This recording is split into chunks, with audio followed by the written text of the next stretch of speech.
winds intensifying in Los Angeles, spreading the danger of new wildfires. The number of dead and missing rises. Hour by the hour, the numbers increase. Today, new views of the devastation. I'm Maurice Dubois in the skies over Southern California, where we're able to give you an aerial perspective on what the people of LA are dealing with. Entire neighborhoods torched. I'm Elise Preston in Altadena, California, where some displaced residents are returning to see what's left of their homes. The two biggest wildfires still raging and destroying. This C-130 from the California National Guard, one of 8 in the firefight.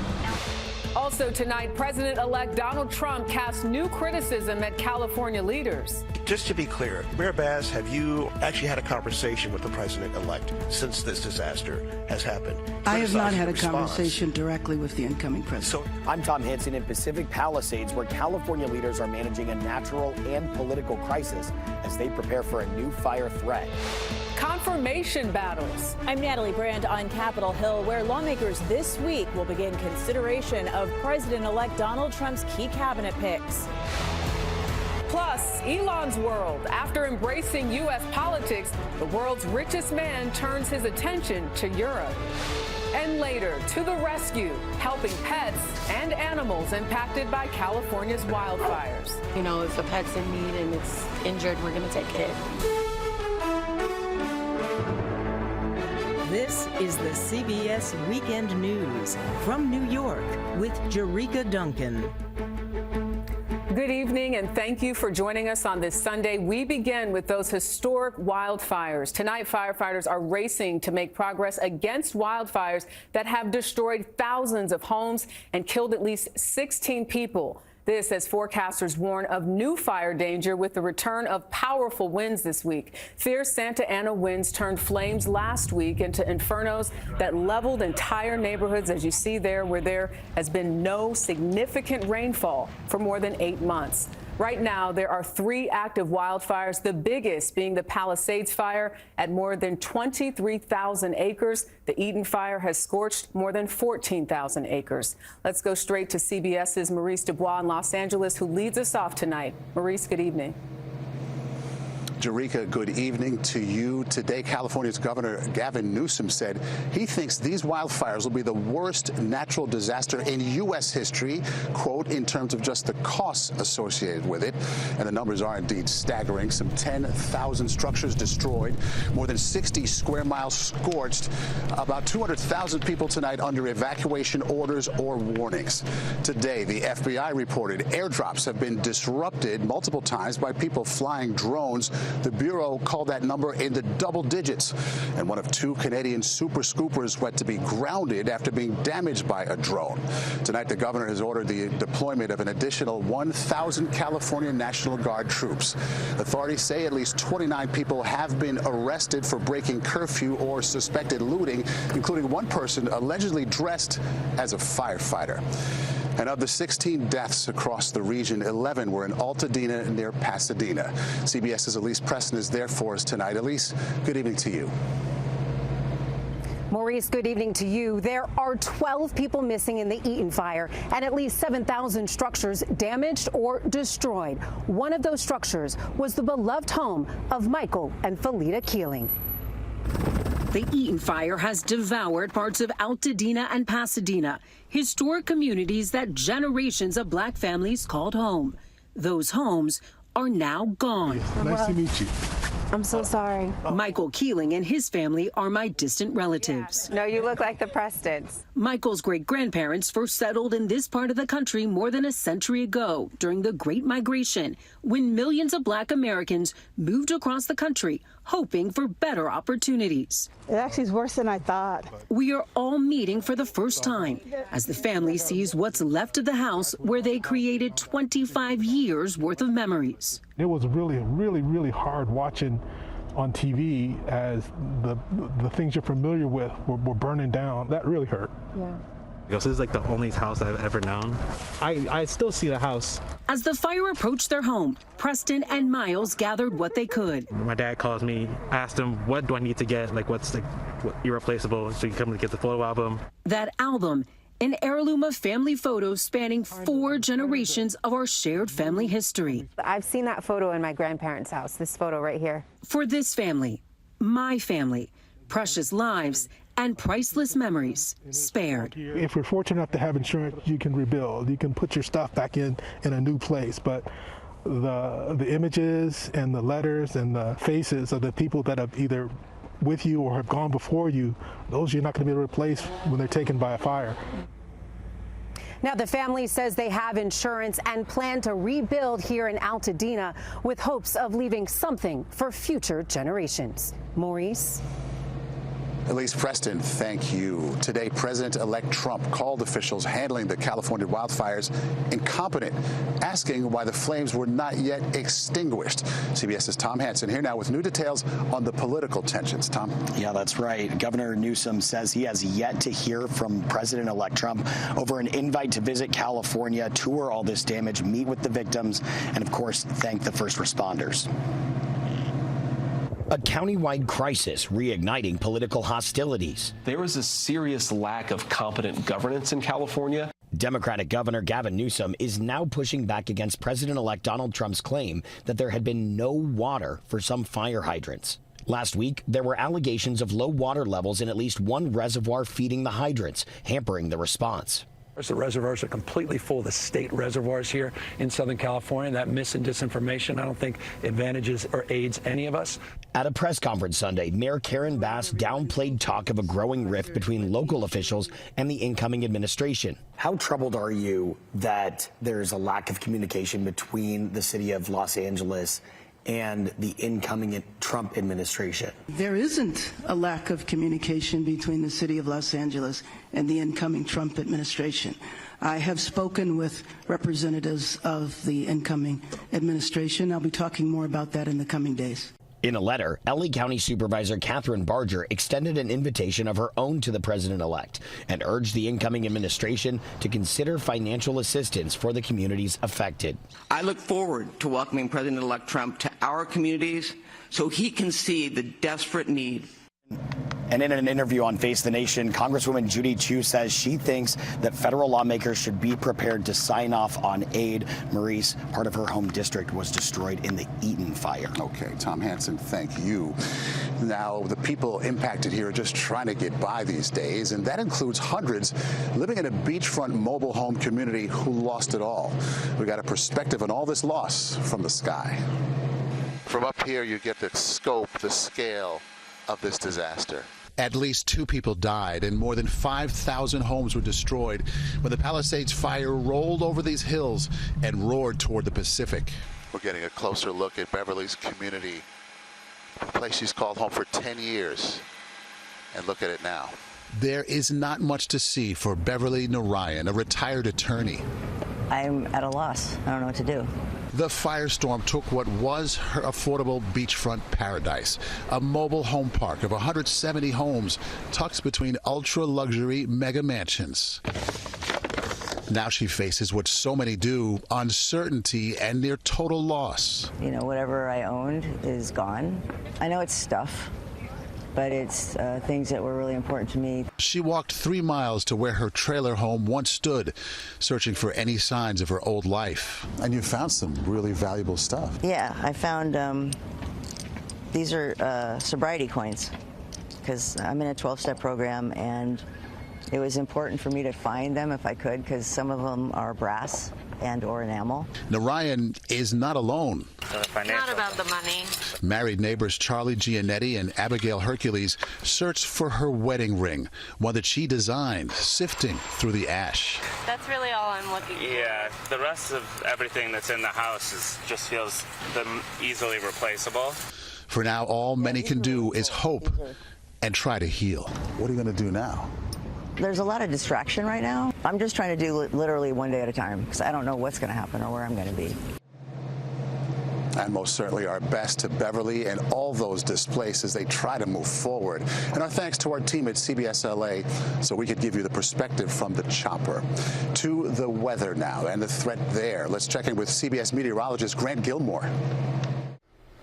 Good evening, Maurice. After somewhat of a break from those strong Santa Ana winds Friday into Saturday, those wind speeds increased again last night, gusting between 50 to nearly 70 miles per hour earlier today. Now, it's those strong wind gusts combined with low humidity and very dry conditions that will produce another day of critical fire danger tomorrow from northern San Diego County into Ventura County, where those fires could start and spread very quickly. As a result, we've got red flag warnings and high wind watches in effect as we go into tomorrow, with those wind speeds briefly dying down tonight before increasing again through the day tomorrow, with gusts up to 70 miles per hour possible through at least early Tuesday. Meanwhile, across the rest of the country, we're keeping an eye on the system, bringing periods of heavy rain to the eastern Gulf states as we go into tomorrow, with a Clipper system bringing snow to the Great Lakes, with another plunge of Arctic air to follow behind it. Maurice, back to you.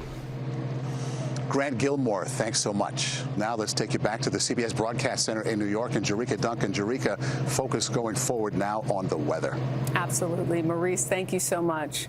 Confirmation hearings for President-elect Donald Trump's cabinet begin this week. CBS's Natalie Brand is on Capitol Hill, where senators will have their first chance to publicly question the nominee. Natalie. Jerika, good evening. Senators have held a number of private meetings with various cabinet picks, but now they're preparing to scrutinize them in public. More than a dozen of President-elect Trump's selections to run the nation's top agencies will take the hot seat on Capitol Hill, with a flurry of confirmation hearings starting Tuesday. That includes Trump's controversial choice to lead the Department of Defense, former Fox News host Pete Hegseth, who's come under fire for allegations of sexual misconduct, excessive drinking, and financial mismanagement while leading a veterans advocacy group.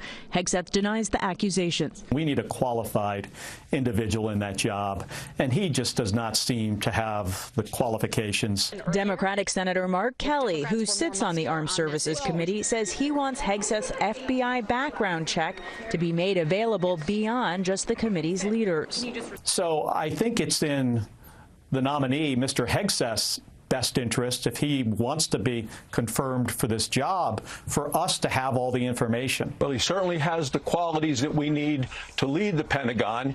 With Republican senators holding 53 seats, Majority Whip John Barrasso was asked on CBS's Face the Nation whether Hegseth has the votes.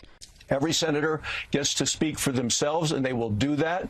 The meetings have gone very well. Things are heading in the right direction. Senator Tommy Tuberville of Alabama is planning to hold a rally Monday afternoon with a group of Navy SEALs and veterans to try and rally support around Hegseth ahead of his confirmation hearing. Jerika. Natalie Brand, thank you so much. Straight ahead on the CBS Weekend News, how tech billionaire Elon Musk is extending his political reach. Then football history made off the field. And later, we get a look at the race to rescue pets and wildlife impacted by those California wildfires.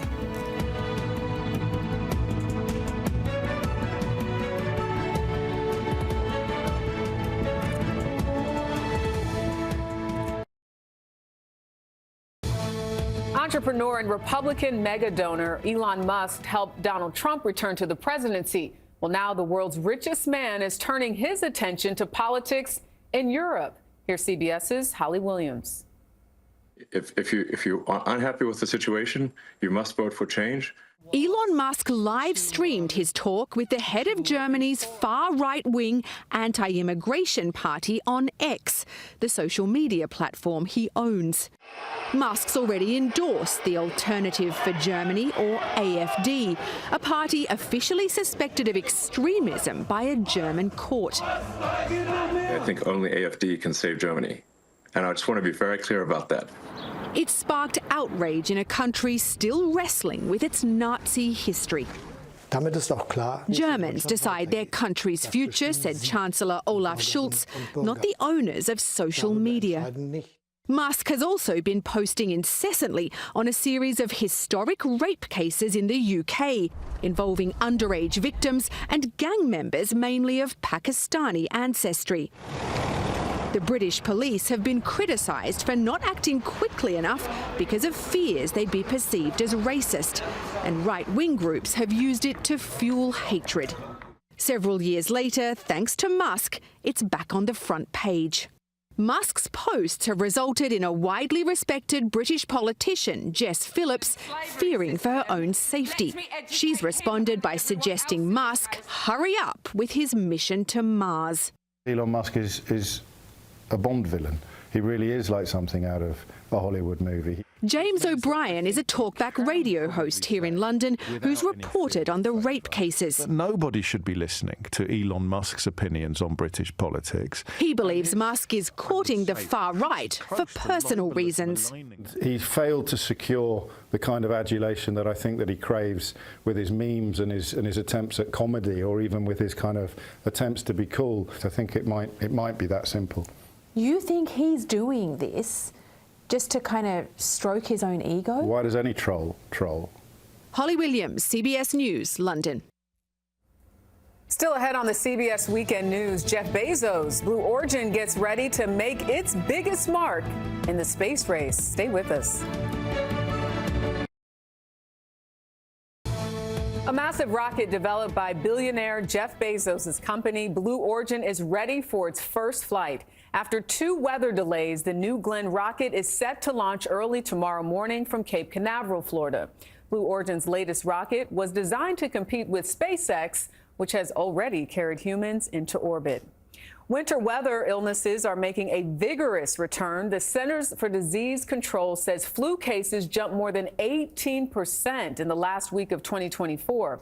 Hospital visits are also up. New data out tomorrow is expected to show a bigger spike. And it's not just the flu. COVID, RSV, and norovirus cases have also skyrocketed. Today, a broadcasting milestone for CBS's award-winning sportscaster Jim Nantz. He called his 500th NFL game when the Buffalo Bills took on the Denver Broncos in Orchard Park, New York, at the AFC Wild Card game. Nantz is the first person in the network's history to do that. Congratulations. And the Bills won 31-7. Next on the CBS Weekend News, we return to Maurice Dubois in Los Angeles, where there's a scramble to shelter some of the wildfire's most vulnerable victims.